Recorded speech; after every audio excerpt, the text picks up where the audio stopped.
दलित कभी भी शासक नहीं बन सकते हैं, क्योंकि दलित कभी शासक रहे ही नहीं हैं। शासक तो बौद्ध थे, जो दलित जब बना दिए गए तो शासन सत्ता चली गई। भारत में जो लोग दलित हैं यही प्राचीन बौद्ध हैं, लेकिन जो दलित हैं अगर दलित बने ही रह गए तो कभी शासक नहीं बन सकते। शासक बन वही सकता है जो बौद्ध होगा, क्योंकि बौद्धों के पास संस्कार है, दलितों के पास कोई संस्कार नहीं है। जिस कम्युनिटी के पास संस्कार नहीं होता है उसके पास आचार और विचार नहीं होता है, और जिसके पास आचार विचार नहीं होता है उसके पास शील सदाचार नहीं होता है। जिसके पास शील सदाचार नहीं होता है उसके पास दर्शन नहीं होता है, और जिसके पास दर्शन नहीं होता है उसके पास दृष्टा जन्म नहीं लेते हैं। लेकिन साथियों, इसकी शुरुआत होती है दर्शन से। जो समाज दर्शन को फॉलो करता रहा है उसी के यहाँ दृष्टा जन्म लिए हैं, उसी के यहाँ संस्कार रहा है, उसी के यहाँ शील सदाचार रहा है, उसी के यहाँ ऐसा विज़न रहा है कि लोग विकट परिस्थितियों में संघर्ष करके शासक बन गए हैं। भगवान बुद्ध अपना राजपाट छोड़ दिए, और जब राजपाट छोड़े तमाम राजे रजवाड़े उनके चरणों में आकर के कहते थे, हे सम्यक संबुद्ध, आदेश कीजिए, मुझे धम्म के उत्थान के लिए क्या कार्य करना है। कई सम्राट ऐसे हुए अपने राजपाट तक को भी छोड़ दिए और दुनिया में अशोका का ग्रेट के नाम से मशहूर हो गए। बहुत सारे लोग ऐसे भी हैं जो आज के समय में बहुत गरीबी की स्थिति में हैं। उनको समझना चाहिए कि राजमहल को छोड़ने वाले राजकुमार सम्यक संबुद्ध बनकर तमाम सम्राट उनके साथ आ सकते हैं। तो अगर आज आपके पास कुछ नहीं है तो आप अपनी शुरुआत वहीं से कीजिए जहाँ से सिद्धार्थ गौतम ने अपना सब कुछ छोड़ करके सम्यक संबुद्ध बनने की प्रक्रिया में। साथियों, दलित अगर आप बने रहेंगे तो कभी शासक बन ही नहीं सकते। शासक बनना है तो आपको बौद्ध बनना पड़ेगा, क्योंकि बौद्ध के बिना आपके यहाँ संस्कार आएगा ही नहीं, और जहाँ संस्कार नहीं आएगा वहाँ संस्कृतियाँ जन्म ही नहीं लेंगी। साथियों, इस वीडियो की लंबी डिबेट के साथ मैं आपके बीच में आया हूँ इस पूरी प्रक्रिया में कि दलित कौन है और बुद्धिस्ट कौन है। इस वीडियो को ध्यान से देखिए साथियों, फिर हम आपको इस डिबेट में प्रश्नों के लिए आमंत्रित करना चाहते हैं कि अगर कोई प्रश्न है तो कमेंट बॉक्स में ज़रूर डालिएगा।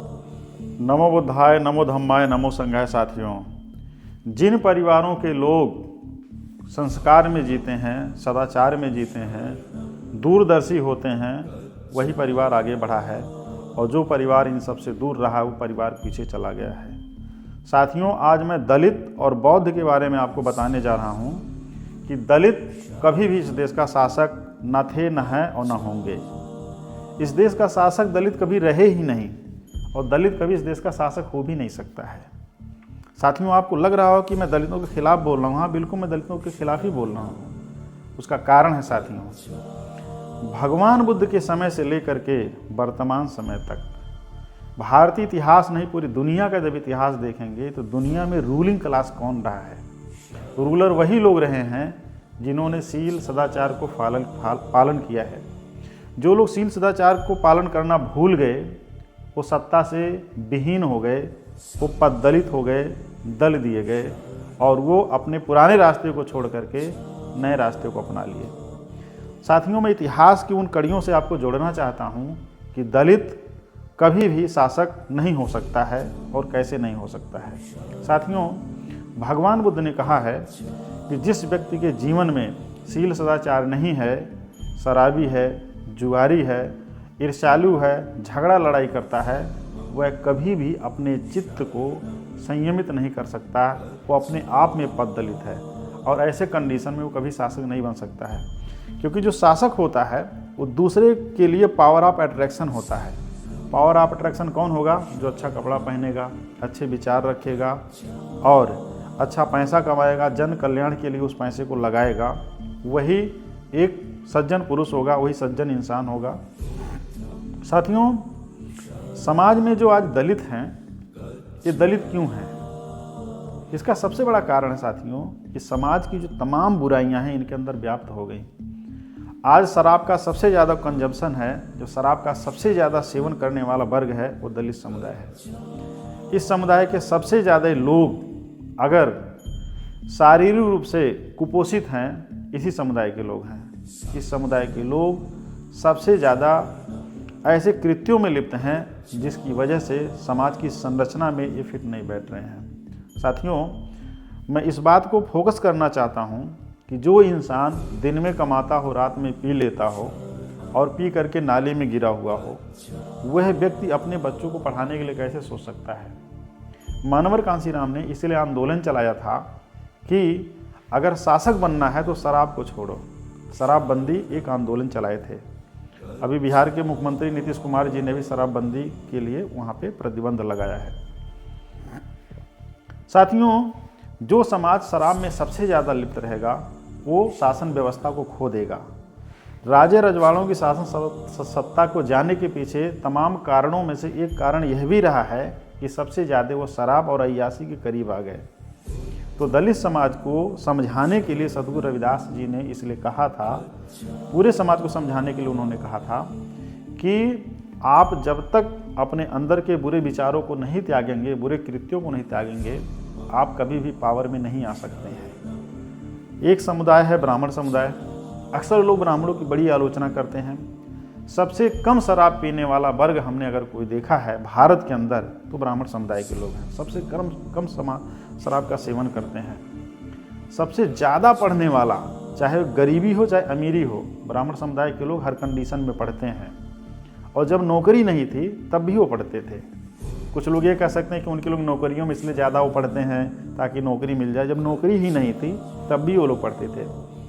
साथियों, सवाल इस बात का यह है कि आज के समय में अगर नौकरी ख़त्म हो जाए तो मुझे लगता है कि दलित समाज के लोग जो पढ़ रहे हैं ना वो भी नहीं पढ़ेंगे।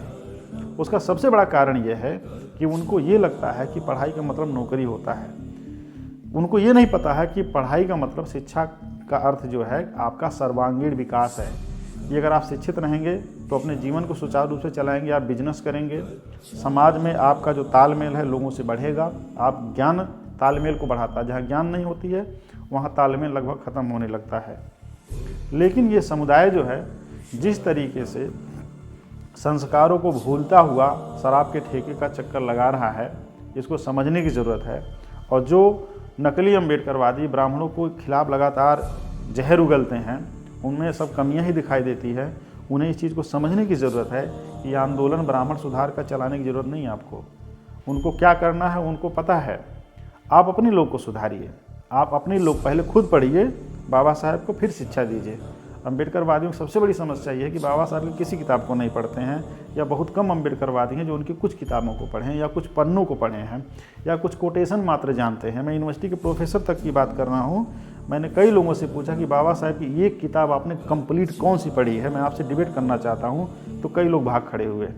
तो साथियों, सवाल इस बात का है, जब इस समाज का उच्च वर्ग जो है पढ़ाई नहीं है, जो यूनिवर्सिटी में ज्ञान दे रहा है, तो बाकी समाज की क्या स्थिति होगी। समाज जो संचालित होता है वह समाज में ऐसे विद्वान, जैसे बाबा साहब विद्वान थे, तो बाबा साहब ने समाज को कहा कि आपको एजुकेशन में जाना है, आपको यूनाइट होना, आपको संघर्ष करना है, आपको सत्ता प्राप्ति करनी है। तो जो व्यक्ति, जो समाज का पढ़ा लिखा व्यक्ति, बाबा साहब जो इतनी किताबें लिखी उस किताबों को पढ़ा ही नहीं, जाना ही नहीं, सीखा ही नहीं, तो अपने समाज को सिखाएगा क्या। इसीलिए समाज का एक वर्ग जो है पढ़ लिख करके किनारा कस ले रहा है और एक वर्ग जहाँ कहाँ तहाँ पड़ा हुआ है। लेकिन साथियों, एक चीज़ में इम्पोर्टेंस आपको बताने जा रहा हूँ। दलित समाज के अंदर या भारत के ओबीसी समाज के अंदर, दलित मतलब जो शेड्यूल कास्ट कहे जाते हैं, वैसे तथाकथित दलित कहना ठीक है क्योंकि ये दलित हैं नहीं, लेकिन इनकी जो कंडीशनिंग दल करके बना दी गई है, इसको ये मान लिए हैं दलित हैं, जबकि दलित किसी की आइडेंटिटी नहीं होती है। दलित किसी भी व्यक्ति की जो है प्रेजेंट कंडीशन होता है जिसमें वो सताया गया है, शोषित है, पीड़ित है, वंचित है, पिछड़ा है, लेकिन उसकी अस्मिता जो है एज ए ह्यूमन बीइंग है। लेकिन हमारे यहाँ क्या है, दलित साहित्य क्या करते हैं, दलित अस्मिता नाम की पत्रिका चलाते हैं, दलित साहित्य का सौंदर्य शास्त्र लिखते हैं, दलितों का सौंदर्य शास्त्र लिखते हैं। दलित का कौन सा सौंदर्य शास्त्र होता है? क्या दलित रहना ही अगर अच्छा है और वही उसका सौंदर्य शास्त्र है, फिर लड़ाई किस बात की है? अगर दलित की ही अस्मिता है तो लड़ना किस चीज़ के लिए है? आप दलित के खिलाफ जंग भी छेड़ में कि दलित नहीं रहना है, ऊपर से कह रहे हैं कि हमारी अस्मिता भी है। दलित की अस्मिता नहीं होती है, ना दलित पहचान होती है। पहचान इंडिविजुअल की होती है, समाज की होती है, व्यक्ति की गरिमा की होती है। और दलित अस्मिता नाम की कोई चीज़ नहीं है, क्योंकि ऑपरेस्ड कभी अस्मिता हो ही नहीं सकती। अस्मिता आपका एम्पावरमेंट होता है, आपकी डिग्निटी होती है। दलित की डिग्निटी होती ही नहीं, इसलिए वो दलित है ना, समाज में एक्सेप्टेंस नहीं है। साथियों, शेड्यूल कास्ट कम्युनिटी में, ओबीसी समाज में आज जो लोग आगे हैं, चाहे नौकरियों में आगे हों चाहे वो व्यापार में आगे हैं। आप गौर से देखिए कि उनके यहाँ संस्कार है, उनके यहाँ सदगुरु रविदास का संस्कार है, सदगुरु कबीर का संस्कार है, चोखा मेला का संस्कार है, उनके यहाँ गुरु नानक का संस्कार है, उनके यहाँ तमाम संतों गुरुओं का संस्कार है, दर्शन है। परिवार में बहुत सारे लोग मीट मछली नहीं खाते हैं, बहुत सारे लोग शराब नहीं पीते हैं, फालतू खर्च नहीं करते हैं, व्यभिचार में लिप्त नहीं रहते हैं, और चोर, बेईमान, ठगहार, सूदखोर का साथ नहीं करते हैं, कहीं नाली के किनारे नहीं बैठे रहेंगे, कहीं 4 लोग खेत में बैठकर ताश नहीं खेलेंगे। यानी वो शील सदाचार को इस तरह से फॉलो करते हैं, इस ज्ञान की जलती हुई ज्योति की तरह वो जगमगाते रहते हैं। और समाज में सब कहते हैं कि साहेब बंदगी। साहेब बंदगी क्या है? बौद्ध धर्म में कहते हैं कि वंदामी। वंदामी किसको कहते हैं? बौद्ध भिक्षु को कहते हैं। बौद्ध भिक्षु हमारे समाज में वो स्पेशल व्यक्ति है जो फिलोसफर है, दार्शनिक है, भगवान बुद्ध का प्रतिमूर्ति है, प्रतिरूप है, उसको हम कहते हैं वंदामी। और कबीर पंथ के लोग क्या कहते हैं?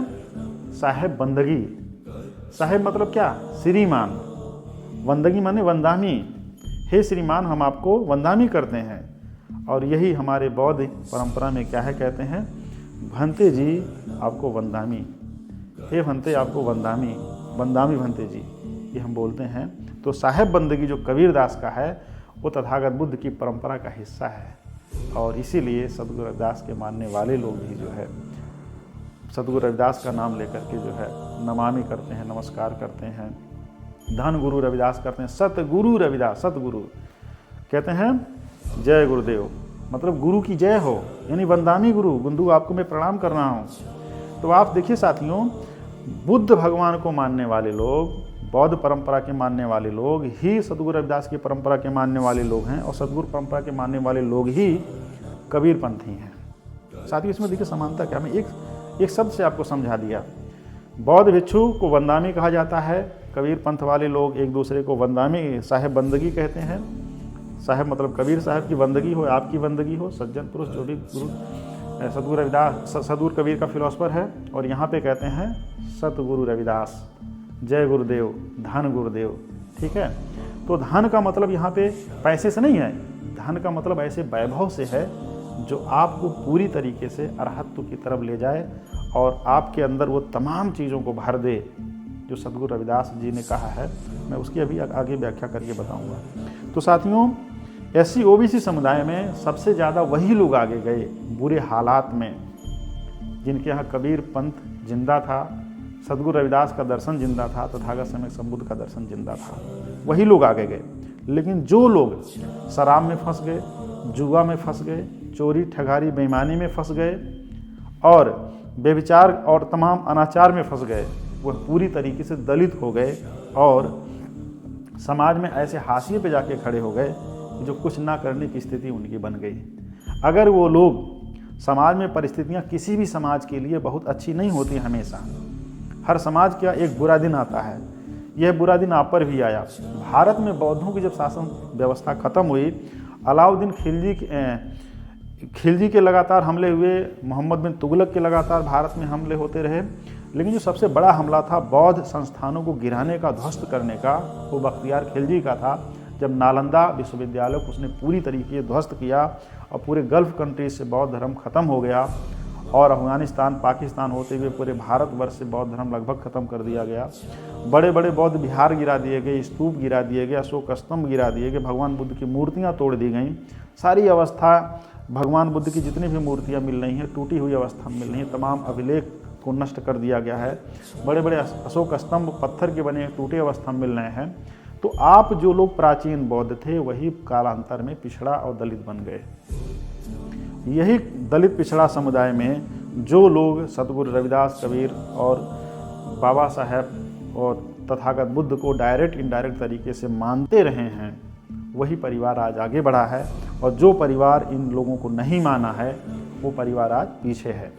ऐसे बहुत सारे लोग आपको पिछड़े समुदाय में मिलेंगे, शेड्यूल कास्ट कम्युनिटी में मिलेंगे, SC कम्युनिटी में मिलेंगे कि जिनके पास खेत बहुत थे, जिनके पास परिवार भी ठीक ठाक था, लेकिन खेत बेच करके वो पी गए, दारू, बर्बाद हो गए, छोटे मोटे लड़ाई झगड़ों में कोर्ट कचहरी का चक्कर लगाते रहे, आज भी कोर्ट कचहरी का चक्कर लगा रहे हैं। और जो आज के 50 साल पहले 100 साल पहले अच्छी कंडीशन में थे, आज वो बहुत बुरी कंडीशन में है। उसका सबसे बड़ा कारण है कि धर्म का मार्ग उन्होंने छोड़ दिया। ब्राह्मण समुदाय भारत का बहुत साउंड समाज रहा है। इन्होंने भिक्षाम देही करके गांव गांव गए, भिक्षाटन किया, लाए बनाए खाए और फिर अपने शास्त्रों को लगे पढ़ने। ऐसा नहीं कि ब्राह्मण समुदाय की स्थिति भारत में बहुत अच्छी रही है। आप जब भारत के राजाओं का जायजा लेंगे तब आपको पता चलेगा कि ब्राह्मण समुदाय के लोग नगण्य हैं, लेकिन वो अपनी मेहनत की वजह से आज आगे निकल गए।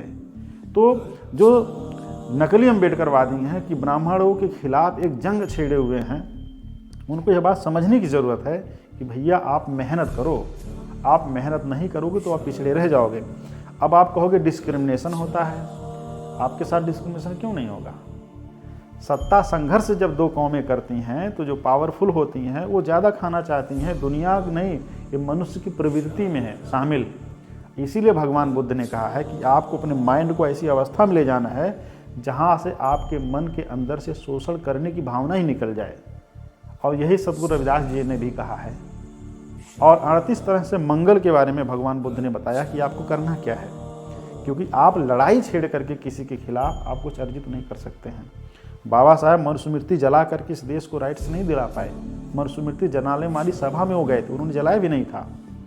उन्होंने भारत में लोगों को अधिकार तब दिए जब ब्रिटिश पार्लियामेंट से और भारतीय संविधान सभा में डिबेट किए, और डिबेट करने से पहले कई देशों में पढ़े, तमाम किताबों को छान मारे, ज्ञान अर्जित किए, तब जाके वहाँ आर्गूमेंट किए कि भाई हमारे समुदाय के लोग पिछड़े हैं, इनको रिजर्वेशन की आवश्यकता है, इनको स्पेशल राइट्स की ज़रूरत है। और संविधान सभा के सारे मेंबर्स ने इसमें डॉक्टर अंबेडकर का लगभग समर्थन किया और संविधान बन के तैयार हुआ। आज आपको अधिकार मिल रहे हैं। लेकिन अधिकार मिलने के बाद जब आप नौकरी में आए तो नौकरी में आने के बाद आप ठेके पे नज़र आ रहे हैं, आप फालतू खर्च में फंसे हुए हैं, आपके इकोनॉमी का पैसे का कोई संचालन ही नहीं है कि उस पैसे का करें तो क्या करें। रिटायरमेंट के बाद आप फिर से उसी स्थिति में आ गए। तो सवाल इस बात का यह है कि आपके अंदर जो दलितपन है उसको निकालिए। और दलितपन यही है, शराब पीना, ताश खेलना, जुआ खेलना, तमाम कुकृत्यों में लिप्त रहना। ब्राह्मण समुदाय के लोग इस देश में सबसे कम शराब का सेवन करते हैं। क्या दलित समुदाय के लोग ब्राह्मण का विरोध करते हैं? ये करने की क्षमता रखते हैं? क्षमता है, कर सकते हैं, करके देखिए। लेकिन बिना आपका बच्चा जो है 8 बजे सो करके उठेगा, नहीं पढ़ेगा, मोहल्ले में घूमेगा, एक समय के बाद कहेगा मुझे नौकरी नहीं मिल रही है, ठीक से पढ़ाई नहीं करेगा, कंपटीशन इतना ज़्यादा है। तो कहने का मतलब ये है कि हमारे सद्गुरु रविदास, सद्गुरु कबीर और सम्यक संबुद्ध ने इस प्रवृत्ति के बारे में क्या कहा कि ये प्रवृत्ति ही आपका सबसे बड़ा विध्वंसक है, आपको बर्बाद करने के लिए किसी और की ज़रूरत ही नहीं है। तब सद्गुरु रविदास जी ने क्या कहा था, कुछ पॉइंट्स मैं नोट किया हूँ साथियों, आप देखिएगा। जैसे कबीरदास जी अक्सर उनके गाने चाहने वाले लोग गाते थे। उत्तर भारत की बात कर रहा हूँ कि जागा जागा हे ननदिया आइलवा चित चोर। तो यहाँ पे जो संबोधन है ननद और भाभी का, वो इस दर्शन को व्याख्यायित करने के लिए आम जनमानस को संबोधन के स्वर में बात कही गई है। लेकिन कबीर ने कहा कि जो आपका चित्त है, यानी जो आपका माइंड सेट है, आपकी जो मनोभावनाएं हैं, इसको कंसंट्रेट कर दीजिए। अगर कंसंट्रेट नहीं करेंगे तो इसको चुराने वाला चुरा ले जाएगा। चुराने वाला क्या है इसके अंदर? इसी के अंदर है सारे कुरीतियों को करने वाली सेंस, सारे बुरे काम को करने वाला सेंस आपके चित्त में ही है, आपके माइंड सेट में ही है। इसलिए भगवान बुद्ध ने मनुपवंगमा धम्मा शुरू में ही कह दिया था। और सद्गुरु रविदास ने कहा था कि मन ही पूजा, मन ही धूप, मन ही स्यों सकल स्वरूप। मन ही पूजा, मन ही धूप, यानी मन ही आपके अंदर सब कुछ है। और जिस तरह के समाज को आप निर्माण करना चाहते हैं, आपके मन से ही वो शुरू होगा। क्योंकि आप कोई काम तब करते हैं जब मन में कर चुके होते हैं। आम तब खाते हैं जब मन में आम खा चुके होते हैं। इसलिए इंडियन पीनल कोड के सेक्शन 34 में कॉमन इंटेंशन पढ़ाया जाता है, जिसको मीन्स रिया कहते हैं। एक्टस रिया मीन्स रिया, मतलब कोई क्राइम आप तब करते हैं जो आपके माइंड में वो क्राइम हो चुका होता है। तो मीन्स रिया मतलब जो पहले आप माइंड से क्राइम कर चुके। एक्टस रियस वो मतलब है कि जो आप एक्ट के द्वारा उस क्राइम को करते हैं। तो सद्गुरु रविदास क्या कहते हैं कि मन ही पूजा, मन ही धूप, मन ही स्यों सकल स्वरूप। मन के अंदर ही सब कुछ है। तो दलित समुदाय के लोग अपने मन को छानने की कोशिश करें। आगे क्या कहते हैं, भगवान बुद्ध ने पंचशील की बात किया कि पाप मत करो, चोरी मत करो, व्यभिचार मत करो, झूठ मत बोलो, शराब मत पियो। ये पांचों कृत्यों में दलित समुदाय के लोग लिप्त हैं। सबसे ज़्यादा कोर्ट कचहरी में यही लोग मिलेंगे, और झगड़ा जाके देख लीजिए तो झगड़ा कुछ नहीं है, खाने के लिए कुछ नहीं है, लेकिन छोटी छोटी बात पर झगड़ा करके कोर्ट कचहरी का चक्कर लगा रहे हैं। इसमें जो दूसरे समाज के लोग इन्वॉल्व हैं, आप कह सकते हैं कि उन्होंने चढ़ाया, ऐसा ऐसा किया, लेकिन सवाल इस बात का है कि जब इसी समुदाय में दूसरे समाज के लोग हैं तो वो कोर्ट कचहरी का चक्कर क्यों नहीं लगा रहे हैं? वो अपने मसले को लगभग शांत करते हैं। पहली बार वो झगड़ते नहीं हैं, फिर वो आगे बढ़ते हैं। तो साथियों, इसीलिए भगवान बुद्धा ने पंचशील का पूरा दर्शन दिया, और पंचशील भगवान बुद्ध के दर्शन का एकदम शानदार प्रिंसिपल है, जिसको फॉलो करने की ज़रूरत है। और जो परिवार फॉलो करता है वो परिवार आगे भी है। आगे देखिए साथियों, जो है सद्गुरु रविदास ने क्या कहा है,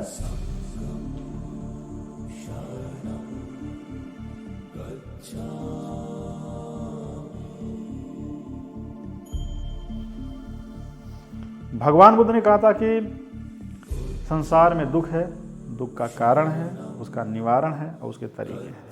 सद्गुरु रविदास ने भी 4 आर्य सत्य की बात किया है। सद्गुरु रविदास कहते हैं, जिधर ही देखता हूँ दुख ही दुख श्रृंखला है, नहीं जित देखूं तित दुख की राशि। जित देखूं, जिधर देखता हूँ, तित मने उधर, दुख की राशि, दुख का भंडार पड़ा हुआ है। यही सम्यक संबुद्ध 2500 साल पहले कहे थे, जो सद्गुरु रविदास ने मध्यकाल में कहा। तो साथियों, उन्होंने ये भी कहा है कि ये जो तमाम तरह के दुख हैं, परेशानियां हैं, जो समस्याएं हैं, एक दिन ख़त्म हो जाएंगी। और भगवान बुद्ध ने इसीलिए बहुत ज़्यादा आपके माइंड सेट पे जोर दिया था। अक्सर दलित ये सोचते हैं कि जीवन में जो परेशानी है कभी जाएगी नहीं, इसके लिए वो साइकोलॉजिकल डिप्रेशन में जीते हैं, बहुत मनोवैज्ञानिक दबाव में जीते हैं, मेहनत करते हैं, मजदूरी करते हैं, परेशान रहते हैं। लेकिन साथियों, अगर आप भगवान बुद्ध को पढ़ेंगे, भगवान बुद्ध का एक स्टैचू लाइए, उनके सामने दीपक जलाइए और ध्यान लगाइए और महसूस कीजिए तथागत सम्यक संबुद्ध उरुबेला ग्राम, यानी वर्तमान बोधिगया में जब वो पीपल पेड़ के नीचे ध्यान लगाए थे, 7 हफ्ते तक वो ध्यान लगाए थे, 5.5 साल तक उन्होंने तपस्या किया था राजगीर की पहाड़ी पे। और महसूस कीजिए कि आधी रात है, जंगल का विशाल सन्नाटा है, निरंजना नदी बह रही है, खूंखार जीव जंतु तथागत बुद्ध के आसपास घूम रहे हैं। उस अंधेरी रात में हमारे शास्त्रा सम्यक संबुद्ध ने ध्यान लगाया था और ऐसे ज्ञान की खोज करके हमको बताया कि एडविन अर्नाल्ड कहते हैं लाइट ऑफ एशिया, लेकिन हम लाइट ऑफ वर्ल्ड कहते हैं उनको। पूरी दुनिया बुद्ध की मुरीद हो गई, उनके शिष्यत्व को, उनके गुरुत्व को स्वीकार करके उनके शिष्यत्व को स्वीकार कर ली और भारत को विश्व गुरु कहा गया। ये विश्व गुरु की स्टैचू है। ये अत्त दीपा बिहरती का प्रतीक है, ये जलता हुआ चिराग दीपक, ये मामूली चीज़ नहीं है। कभी आप ध्यान लगाएंगे तब उस वाइब्रेशन को आप महसूस करेंगे कि निरंजना नदी के तट पर हमारा बाबा यानी सम्यक संबुद्ध ध्यान लगा के अलख निरंजन की बात किए थे। वो निरंजन नदी का ही अलग था। साथियों, जो जीवन में बहुत परेशान है, शेड्यूल कास्ट कम्युनिटी के लोग या किसी भी समाज के लोग, उनको लगता है जीवन में परिवर्तन नहीं होगा, भगवान बुद्ध ने कहा है सब्बे संखारा अनिच्चाति यदा पय्या पश्यति अथ निबदन्ति दुःखे एषमग्गो विशुद्धिया। सभी संस्कार अनित्य हैं। आप जीवन में जो भी कार्य व्यवहार कर रहे हैं सब अनित्य है। ऐसा जब मैं प्रज्ञा से देखता हूँ तब सभी दुखों से निर्वेद प्राप्त होता है। जब आपको लगता है कि दुनिया में सब कुछ बदल रहा है, ये मेरा जो दुख है ये भी एक दिन ख़त्म हो जाएगा, सुख आएगा मेरे जीवन में, तब आप शांत होंगे। ये बुद्ध का दर्शन है, इसको समझिए साथियों। इसलिए आपको परेशानियों से विचलित नहीं होना। कोई आपके साथ छुआछूत कर रहा है, करने दीजिए, आप किसी के साथ मत कीजिए, आप अपनी मेहनत पे लगे रहिए। भगवान बुद्ध आगे क्या कहते हैं, ये संस्कार के बारे में बताया कि सभी संस्कार अनित्य हैं। अब दूसरी बार क्या कहते हैं भगवान बुद्ध जो है, सब्बे संखारा दुखाति यदा पय्या पश्यति अथ निबदन्ति दुःखे हे समग्गो विशुद्धिया। सभी संस्कार दुख में हैं। आप कुछ भी कर लीजिए, दुख पीछा नहीं छोड़ेगा, लेकिन आपको इस परिवर्तन को समझना है, परिवर्तन का हिस्सा है। जो फूल खिलता है अच्छा लगता है, मुरझाने लगता है। जो आप प्रेमिका से प्रेम करते हैं, जब बिछड़ती है तो आपको दर्द होता है। निर्माण और अंत एक दूसरे के परिपूरक हैं, एक दूसरे के साथ लगे हुए हैं। सभ्ये धम्मा अनात्ताति यदा पय्या पश्यति अथ निबदन्ति दुखे हे समग्गो विशुद्धिया। सभी धर्म अनाथ हैं, अनात्म हैं। आप कहेंगे सभी धर्म अनात्म हैं, इसको ध्यान दीजिए साथियों।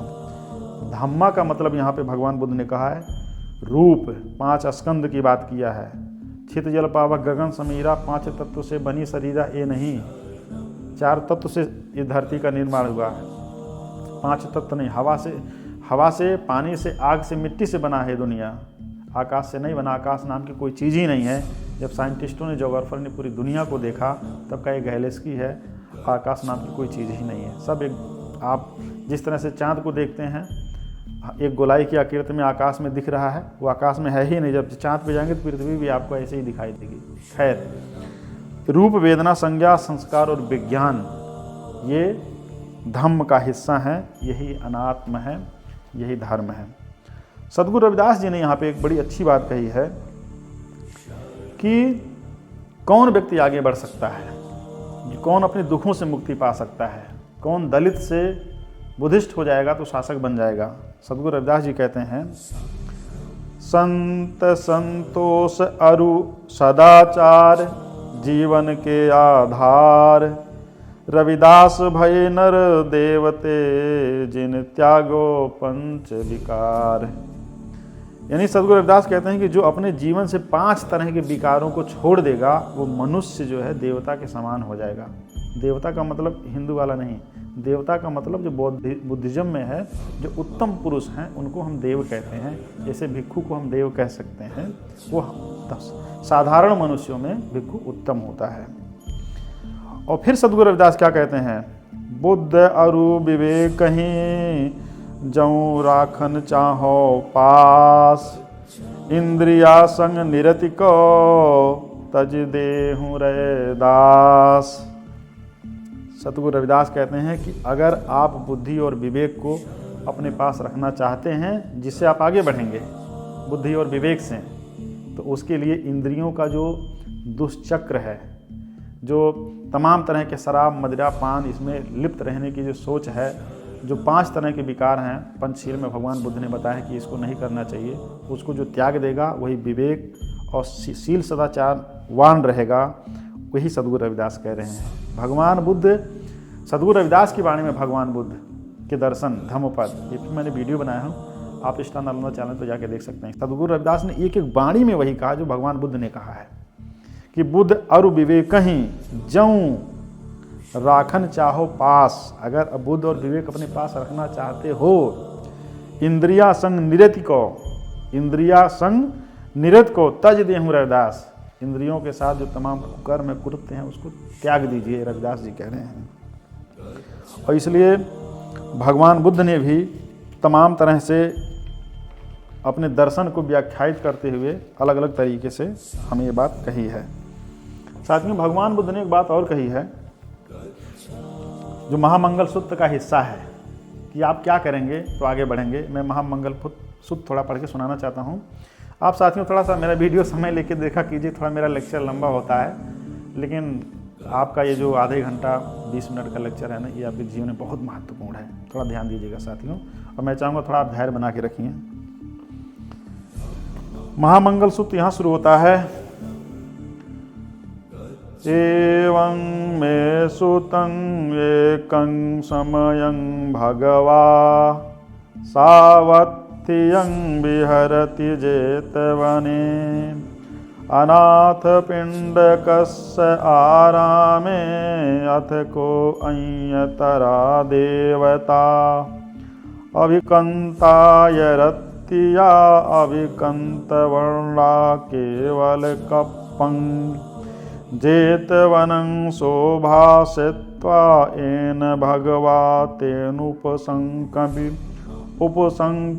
मित्वा भगवन्तं अभिवादयित्वा एकमन्तं 88 एकमन्तं ठिताखोसं भगवता भगवन्तं गाथाय अज्जभासी।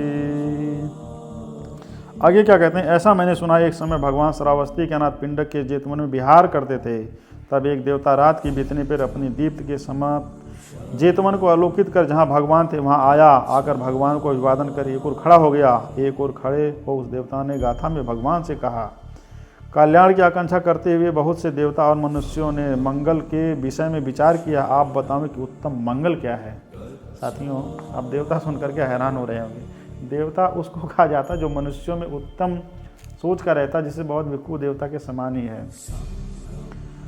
तो भगवान बुद्ध क्या कहते हैं कि बहुदेव मनुष्या च मंगलानि अचिंतयुं अख्यायमाना सोथानं ब्रूहि मंगलमोत्तमं असेवना च बालानं पंडितानं च सेवना पूजा च पूजनीयायं एकं मंगलमोत्तमं पतिरूपदेशवासो च पुब्बे च कतपुण्यता अत्तसम्मपाणिद्धि च एतं मंगलमुत्तमं। यानी कि भगवान बुद्ध ने महामंगल सूत्र के माध्यम से 38 मंगल के बारे में बताया है। इस पर मैं अलग से वीडियो बनाऊंगा साथियों। तो साथियों, जो लोग शेड्यूल कास्ट हैं उसमें से जो भगवान बुद्ध को मानने वाले रहे हैं वही आगे बढ़े हैं और वही आगे बढ़ेंगे।